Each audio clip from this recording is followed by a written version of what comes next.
Hello everyone, সবাইকে স্বাগতম technical বস চ্যানেলে। তো আপনারা আসলে অনেক দিন যাবত কিন্তু এসইওর কোর্সটা চাচ্ছিলেন, যে আসলে আপনারা এসইও শিখতে চান। আমি এসইও নিয়ে একটা ভিডিও পোস্ট করেছিলাম আমার ইউটিউব চ্যানেলে। তো সেখানে হচ্ছে আপনার কমেন্ট বক্সে চেয়েছিলেন যে এসইও কোর্সটা দিতে। তো আজকে হচ্ছে সেই কোর্সের প্রথম ক্লাস, এবং ধারাবাহিকভাবে আমরা ক্লাসগুলো করতে থাকবো। যেন আমি চাই যদি আপনি আসলে এসইও শিখতে চান এবং মার্কেট প্লেসে কাজ করতে চান, তাহলে আপনি পুরো ভিডিওটা দেখবেন। এবং আমি আবার একটু বলি যে এসইও হচ্ছে গিয়ে সার্চ ইঞ্জিন অপটিমাইজেশন। এইটা কিন্তু আপনি বর্তমানে যেহেতু বিশ্বায়ন হচ্ছে আধুনিক স্মার্ট ওয়েতে, তার মানে প্রত্যেকটা প্রতিষ্ঠানের একটা কিন্তু ওয়েবসাইট থাকে। প্রত্যেকটা ব্যবসা প্রতিষ্ঠান বলেন বা নন প্রফিট অর্গানাইজেশন যাই হোক, এদের কিন্তু একটা ওয়েবসাইট থাকে, এবং ওয়েবসাইট যাদের আছে তাদের কিন্তু এসইও এক্সপার্ট দরকার। কারণ আমার ওয়েবসাইটটা কেন সার্চ করলে আগে আসবে, এটা কিন্তু এসইও এক্সপার্টের কাজ, ঠিক আছে? সুতরাং আপনি যদি আপনার কাজটাকে বুঝতে পারেন যে আপনার আসলে ডিউটিটা কি, আপনাকে একটা ক্লায়েন্ট কেন আপনাকে কাজ দিবে, তাহলে আপনি আসলে এই কোর্সটা আসলে ভালোভাবে শিখতে পারবেন। তো আমাদের এসইও এক্সপার্টের দায়িত্ব হচ্ছে কি, আমরা সাপোজ আমি একটা সার্চ করলাম ক্যাট ফুড লিখে, অথবা ইউটিউবে সার্চ করলাম হচ্ছে ডিজিটাল ওয়াচ বা স্মার্ট ওয়াচ লিখে, হ্যাঁ। এখন স্মার্ট ওয়াচ সার্চ করলে এখন অনেক কিন্তু মার্কেট প্লেস আছে যারা স্মার্ট ওয়াচ বিক্রি করে। এখন কারটা আগে শো করবে গুগলে, এটা এখন এটা একটা গুরুত্বপূর্ণ বিষয় না, যে আমারটা যদি আগে শো করে তাহলে কিন্তু যে কিনবে সে কিন্তু আমার ওয়েবসাইটে ঢুকে তারপর এটা কেনার চেষ্টা করবে বা দেখবে আগে, না কিনলেও দেখবে। তো এই কারণে এই যে ফার্স্ট পেজ বা প্রথমে শো করা আমার ওয়েবসাইটটা বা ক্লায়েন্টের ওয়েবসাইটে, এটা কিন্তু এসইওর কাজ। তো এসইওর কাছে প্রথম ক্লাসে আপনাদের আমরা শিখাবো যে আসলে এসইও যদি আমরা একটা ওয়েবসাইটে করতে চাই তাহলে বেসিক কোন কোন বিষয় থাকা লাগবে, কোন কোন বিষয় জানা লাগবে। এবং এই টপিকগুলো আজকে আপনাদের বলবো, এবং ওই প্রত্যেকটা টপিকের উপর আমরা এক একটা ক্লাস দিব। যে আসলে সাপোজ এসএসএল সার্টিফিকেট নামে একটা ব্যাপার আছে, যে সরি। তো এই এসএসএল সার্টিফিকেট হচ্ছে একটা ওয়েবসাইট থাকতে হয়। এখন এই এসএসএল সার্টিফিকেট আসলে কী, এবং এটা কীভাবে কাজ করে, এটা কীভাবে আমি একটা সার্টিফিকেট বানাবো বা কিনবো একটা ওয়েবসাইটের জন্য, এটা নিয়ে আমাদের একটা ক্লাস হবে। তো আজকে আমরা বেসিক যেই প্রয়োজনগুলো, এই ওভারভিউটা আপনাদের দিব। এটা আপনার খাতা কলমে নোট করতে পারেন। এরপরে হচ্ছে আমাদের ধারাবাহিক প্রত্যেকটা টপিক এক একটা ক্লাস আসবে। তো আমরা আসলে ক্লাস বড় করব না, প্রথমে আমি আসলে বলি, আমাদের একটা ওয়েবসাইটকে যদি এসইও করতে হয়, উপরের দিকে আনতে হয়, তাহলে এটা পর্যাপ্ত কন্টেন্ট থাকা লাগবে। একদম বেসিক সিস্টেম, যে যার ওয়েবসাইটে কন্টেন্ট বেশি থাকবে তার ওয়েবসাইটটা অবশ্যই গুগল বেশি প্রাধান্য দিবে, ঠিক আছে? তো এনাফ কন্টেন্ট থাকতে হবে। আপনি এক নম্বর লিখতে পারেন যে এনাফ কন্টেন্ট। এবং এই কন্টেন্টগুলো আসলে কীভাবে থাকে, যারা আর্টিকেল লেখে, এই আর্টিকেলগুলো আসলে কীভাবে লিখলে একটা ওয়েবসাইটে গুগল বেশি প্রাধান্য দিবে বা গুগল এটাকে গুড সাইন হিসাবে নিবে, এইটা আমরা আরেকটা ক্লাসে জানাবো। তো আপনার আপাতত জানা রাখেন যে একটা ওয়েল ডেভেলপড কন্টেন্ট থাকতে হবে, ঠিক আছে? পর্যাপ্ত কন্টেন্ট থাকতে হবে ওয়েবসাইটে। তো এটা হচ্ছে এক নাম্বার। দুই নম্বর হচ্ছে কি এসএসএল সার্টিফিকেট থাকতে হবে।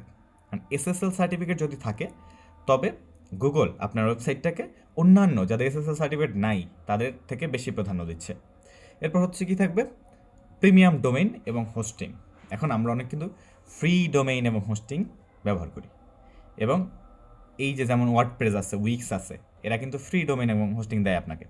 কিন্তু এইটা দিয়ে কিন্তু আপনি একটা প্রিমিয়াম ডোমেনের সাথে কখনোই পাল্লা দিতে পারবেন না। সুতরাং প্রিমিয়াম ডোমেইন এবং হোস্টিং থাকতে হবে। এরপর হচ্ছে আমাদের অ্যাট্রাকটিভ আর্কিটেকচার, মানে হচ্ছে কি, আমাদের ওয়েবসাইটটা অ্যাট্রাকটিভ আর্কিটেকচার মানে কি, সুন্দরভাবে সাজানো, ঠিক আছে? এই স্ট্রাকচারটা, বা আমরা ওয়েবসাইটে যখন ঢুকি তখন দেখি না একটা লেআউট, বিভিন্ন ধরনের ডিজাইন। তো এই যে অ্যাট্রাকটিভ স্ট্রাকচার, এইটাও কিন্তু এসইওর একটা অংশ। এরপর হচ্ছে আপনার প্রপার টাইটেল। এখন আমি বিক্রি করতেছি হচ্ছে ফ্রিজ, এখন যদি টাইটেল দিই টিভি, বা আমি শুধু লিখলাম ফ্রিজ, এখন অনেক কিন্তু গুগলে ফ্রিজ মিনিং বাংলা এটা লিখেও সার্চ করবে, ঠিক আছে? সুতরাং আমাদের টাইটেলটা এমনভাবে দিতে হবে যাতে আমাদের প্রোডাক্টটা বা আমাদের আর্টিকেলের মূল টপিকটা পুরোপুরি কভার হয়। মানে এই টাইটেল দিয়ে যেন আমরা সম্পূর্ণ বুঝতে পারি, বা ক্লায়েন্ট বা গুগল বুঝতে পারে যে আসলে আপনার প্রোডাক্টটা কী। গুগল যদি আপনি যদি লেখেন বাংলায় যে ফ্রিজ, হ্যাঁ, ফ্রিজ, ঠিক আছে, তাহলে গুগল যদি বুঝতে পারে যে আপনি হচ্ছে ওই যে জিনিসপত্র রাখা বা তরকারি রাখার ফ্রিজটা বিক্রি করতেছেন, তাইলে কেউ যদি ইংরেজিতেও সার্চ করে ফ্রিজ লেখে, রেফ্রিজারেটর, তারপর কিন্তু আপনারটা শো করবে। কারণ গুগল বুঝে ফেলছে যে আপনি আসলে কোন প্রোডাক্টটা সেল করতেছেন। এই কারণে আমাদের প্রপার টাইটেল থাকা লাগবে। এটা কিন্তু এসইওর একটা অন্যতম গুরুত্বপূর্ণ ধাপ। এরপর হচ্ছে কি, এরপর হচ্ছে কিওয়ার্ড। আমাদের H1 ট্যাগ বা H2 ট্যাগ থাকতে হবে। ওকে, এই H1 এবং H2 ট্যাগটা আসলে কীভাবে কাজ করে, ঠিক আছে, বা কিওয়ার্ড, আপনার কিন্তু কিছু কিওয়ার্ড বেস করে কাজ করতে হবে প্রত্যেকটা ওয়েবসাইটে। হ্যাঁ, যে আমার আসলে যেই প্রোডাক্ট, ঠিক আছে, বা আমার ওয়েবসাইটে যেই ধরনের সেবা দেয়, এই ধরনের কিছু বেসিক কিওয়ার্ড রাখতে হবে আপনার, যেগুলো মানুষ বেশি সার্চ করে। সার্চ ইঞ্জিনে হচ্ছে যেগুলো মানুষ গুগলে বেশি সর্বাধিক সার্চ করা বিষয়টা কি, কিওয়ার্ডটা কি। তো আপনার হচ্ছে বিজনেসে বা ওয়েবসাইটে যে আহ, আহ, নিয়ে কাজ করে আর কি, ট্যাগ নিয়ে বা কিওয়ার্ড নিয়ে কাজ করে, ঠিক আছে, এইরকম কিছু basic keyword H1 H2 tag হিসাবে ব্যবহার করতে হবে। এখন এই H1 H2 ট্যাগ কিওয়ার্ড কীভাবে ব্যবহার করবেন, এটা নিয়ে আমরা আলাদা ভিডিও বানাবো। আমরা হচ্ছে আজকে আপনাদের বেসিক যেই জিনিসগুলো করতে হবে, এসইও করতে হলে বা শিখতে হবে, জানতে হবে, সেইগুলো আজকে আপনার লিস্টে দিয়ে দিচ্ছি। ঠিক আছে, এগুলো আপনার লিখে রাখবেন। তারপরে আমরা একটা একটা ধরে ধরে ওইটা আপনাকে শেখাবো যে আপনি কীভাবে এই জিনিসটা করবেন, কীভাবে এইটা করবেন। ওকে, এরপর হচ্ছে আমরা কথা বলবো হচ্ছে বিগ কন্টেন্ট নিয়ে। হ্যাঁ, যে আমাদের যে কন্টেন্টগুলো হবে, দেখেন আমি কিন্তু কন্টেন্ট রিলেটেড অনেক কিছু বলছি, যে হচ্ছে এখানে এনাফ কন্টেন্ট থাকা লাগবে, কিওয়ার্ড থাকা লাগবে। এই যে কন্টেন্ট কিওয়ার্ড, এগুলো কিন্তু একটা আরেকটার, তারপরে H1 H2 ট্যাগ, এগুলো কিন্তু একটার সাথে কানেক্টেড। ঠিক আছে, এগুলো মোটামুটি একটা পুরো ভিডিওতে আমরা কন্টেন্টের সাথে বলবো। ঠিক আছে, তো কন্টেন্টের সাথে কিন্তু মানে কন্টেন্টটা বিগ কন্টেন্ট হইতে হবে। হ্যাঁ? যে আমি ধরেন 200 ওয়ার্ডের একটা আর্টিকেল লিখলাম একটা ওয়েবসাইটে, একটা টপিকে, সাপোজ ট্যুরিজম টপিকে, বাট আরেকটা ওয়েবসাইটে লিখছে হচ্ছে 500 ওয়ার্ডে, একটা 500 ওয়ার্ডে ট্যুরিজম নিয়েই লিখছে। তো এখন গুগল কিন্তু অত কিছু বোঝে না, বাট ও কিন্তু বুঝতেছে যে যে 500 ওয়ার্ড লিখছে সে কিন্তু ইনফরমেশন বেশি দিছে। তার মানে যে ইনফরমেশন বেশি দিছে তার আর্টিকেল পড়েই তো মানুষ উপকৃত হবে, তাই না? এটা তো বেসিক থিঙ্কিং।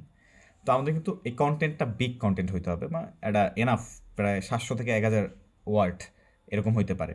যে আমাদের একটা এনাফ কন্টেন্টটা বড় একটা কন্টেন্ট হইতে হবে। আমরা যেটা আর্টিকেল লিখি সেই আর্টিকেলটা যেন অনেক মানে বড় আর্টিকেল হয় এবং ডিটেলস, ইন ডিটেলস আর্টিকেল হয়।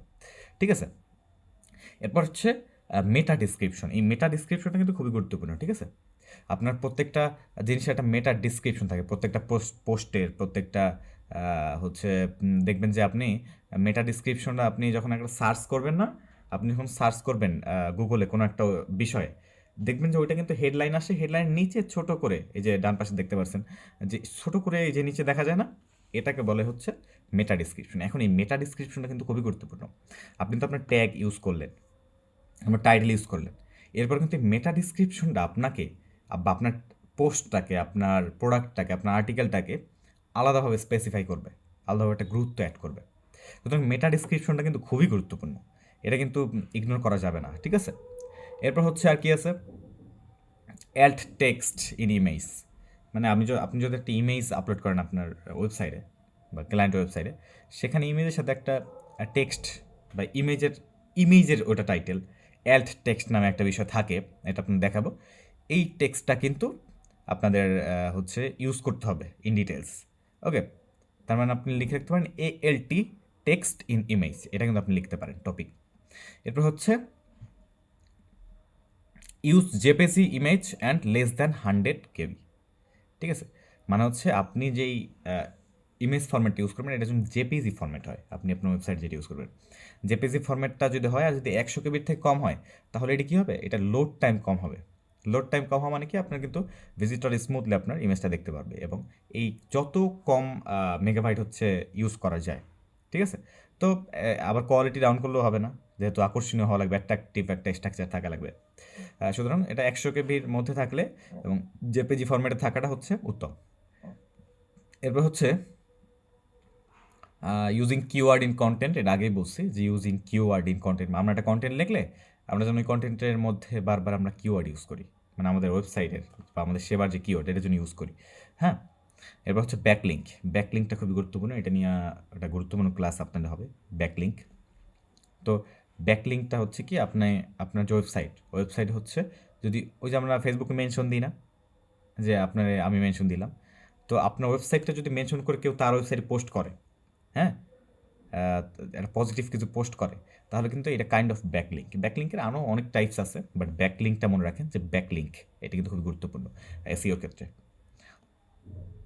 এরপর হচ্ছে একটা বিষয় হচ্ছে, আর একটা গুরুত্বপূর্ণ বিষয় হচ্ছে আপনি যে ওয়েবসাইট ডিজাইন করবেন এটা মোবাইল ফ্রেন্ডলি কিনা। কারণ মোস্ট অফ দ্য ইউজার হচ্ছে কিন্তু মোবাইল থেকে আপনার ওয়েবসাইট ব্রাউজ করবে। সবার কিন্তু ল্যাপটপ নাই বা ল্যাপটপ ইউজ করে না সচরাচর, হ্যাঁ। তো আপনার হচ্ছে মোবাইল ফ্রেন্ডলি হয়েছে কিনা ওয়েবসাইটটা ডেভেলপের সময় এটা খেয়াল রাখতে হবে। এবং এরকম চেক করা যায়, এটা হচ্ছে চেক করার ওয়েবসাইট আছে, এটা আমরা দেখাই দেবো মোবাইল ফ্রেন্ডলির বিষয়টা। কারণ আমরা জানি যে গুগলে প্রায় 60% ট্রাফিক হচ্ছে ফোন বা মোবাইল ফোন ইউজার, ঠিক আছে। এরপর হচ্ছে অ্যানালাইজিং, এই পেজটাকে আপনার অ্যানালাইজ করতে হবে। অ্যানালাইজিং টপ র্যাঙ্কিং পেজ, ঠিক আছে। আপনার যে টপ র্যাঙ্কিং পেজগুলো আপনারা দেখুন বিভিন্ন ওয়েবসাইটে, ওই পেজগুলো হচ্ছে আপনারা দেখবেন যে ওই পেজে কী কী আছে, ঠিক আছে। একটা পেজ কেন উপরে নিচে গুগল, অন্য মানুষের একটা পেজ, ওটা আপনি অ্যানালাইজ করার পরে আপনার নোট ডাউন করবেন যে এখানে এই বিষয়গুলো আছে। আপনারা দেখলেই বুঝতে পারবেন, দেখুন আপনাদের কোর্সটা অনেক দূর কমপ্লিট হয়ে যাবে, তো হচ্ছে আপনারা অলরেডি বুঝতে পারবেন, হ্যাঁ। এরপর হচ্ছে আপনাদের কিছু আমরা সফটওয়্যারও দিয়ে দেবো। সফটওয়্যারগুলো হচ্ছে আমরা অনেকগুলো সফটওয়্যার আছে যেগুলো দিয়ে আপনি বিভিন্ন টুলস পাবেন, হ্যাঁ। এরপর হচ্ছে প্রবলেম দেখতে পারবেন যে আপনার ওয়েব পেজটার প্রবলেমটা কী, আমরা এরকম কিছু টুলস আপনার দিব, হ্যাঁ। যারা হচ্ছে ওই টুলস দিয়ে আপনারা বুঝতে পারবেন যে ওয়েব পেজের প্রবলেমটা কী।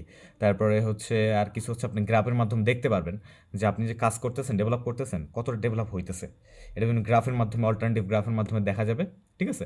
এরপর হচ্ছে আপনি কিওয়ার্ড কই পাবেন, কিওয়ার্ড কই খুঁজবেন, এই ধরনের আপনাদের বিভিন্ন টুলস, বিভিন্ন জিনিস দিব যার মাধ্যমে আপনি খুঁজে পাবেন, হ্যাঁ। এরপর হচ্ছে বিভিন্ন আমাদের ওয়েবসাইট আছে, এআই আছে, তারপর হচ্ছে বিভিন্ন বট আছে, যের মাধ্যমে হচ্ছে আপনি অনেক ইনফরমেশন পেয়ে যাবেন। কারণ এখন কিন্তু আসলে আগের মতো আর কঠিন নাই সব কিছু। আপনি একটু মাথা দিয়ে চিন্তা করেন, আমি যতগুলো কথা বললাম আসলে ভিডিওটা অনেক বড় হয়ে যাচ্ছে। ভাই আপনি যদি এসইও এক্সপার্ট হইতে চান, আপনার আগে বুঝতে হবে আপনি এসইওটা কী, এসইওটা আসলে অন্যান্য পেজে কেমনে হইতেছে, মানুষ কেমনে করতেছে, মানুষের সাইকোলজি বুঝতে হবে, হ্যাঁ। আপনি যদি মানুষের সাইকোলজি বুঝে কাজ করেন, তাহলে আশা করি আপনি সবার আগে সাকসেস পাবেন। তো অবশ্যই ধৈর্য থাকতে হবে, তাহলে আপনারা শিখতে পারবেন। তো আজকের ভিডিও এই পর্যন্তই। আপনারা যদি ভাই এই কোর্সে আগ্রহ হন তাহলে আমি পরের ভিডিও দিব, না হলে আসলে দিব না ভিডিও, কারণ আমার তো সব কিছু বাদ দিয়ে এদিকে সময় দিতে হয়। তো যেহেতু ফ্রিতে ক্লাসটা দিচ্ছি, সুতরাং হচ্ছে আপনারা কমেন্টে জানান যে আমরা কি কন্টিনিউ করবো কিনা কোর্সটা, তাহলে অবশ্যই কন্টিনিউ করা হবে। সবাইকে ধন্যবাদ এবং চ্যানেলটা সাবস্ক্রাইব করে রাখতে পারেন যদি ভিডিও ভালো লাগে। আল্লাহ হাফেজ, দেখা হচ্ছে পরবর্তী ভিডিওতে।